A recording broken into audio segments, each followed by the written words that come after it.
Hello, what's up and welcome back to another tutorial. আজকে টিউটোরিয়ালে আমরা মূলত এই যে পিকচারটা আছে এটাকে আমরা ওয়ান ক্লিক কালার গ্রেডিং করব। এটা মেইনলি আগে থেকে একটা প্রিসেট আমার বানানো আছে যেটাতে আমরা মূলত কালার গ্রেডিং করব, আর যারা ম্যানুয়াল কালার গ্রেডিং করতে চান তাদের জন্য টিউটোরিয়াল খুব সুন চলে আসবে আই গেস। ওকে, তো এইটাকে ফটোশপে কালার গ্রেডিং করার জন্য অ্যাট ফার্স্ট আমাদের ফিল্টার, দেন ক্যামেরা ফিল্টার। ওকে, দেন আমাদের যেটা করতে হবে, জাস্ট আমি একটা প্রিসেটসে চলে আসবো। এরপরে এখানে যাওয়ার পরে আমাদের এই থ্রি ডটে চাপ দেবে লোড সেটিংস।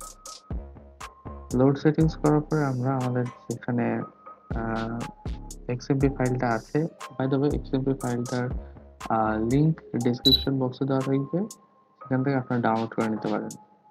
তো এক্সএমপি ফাইলটা আমার ফাইলটা এখানে আছে, এই ফাইলটা আমি এখানে অ্যাপ্লাই করব। এই ফাইলটাকে আমি এখানে ওপেন করব। বুম, এখানে ওয়ান ক্লিক নামে কালার গ্রেডিং হয়ে যাবে।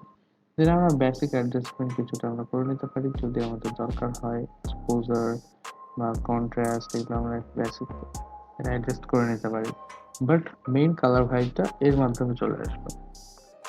তো এটা ছিল আজকে ভিডিও। যদি ভিডিওটা ভালো লেগে থাকে অবশ্যই চ্যানেলে একটা লাইক দিবেন, ভিডিওটা কেমন লাগলো তা জানাতে ভুলবেন না, অ্যান্ড একটা শেয়ার তো অবশ্যই করবেন।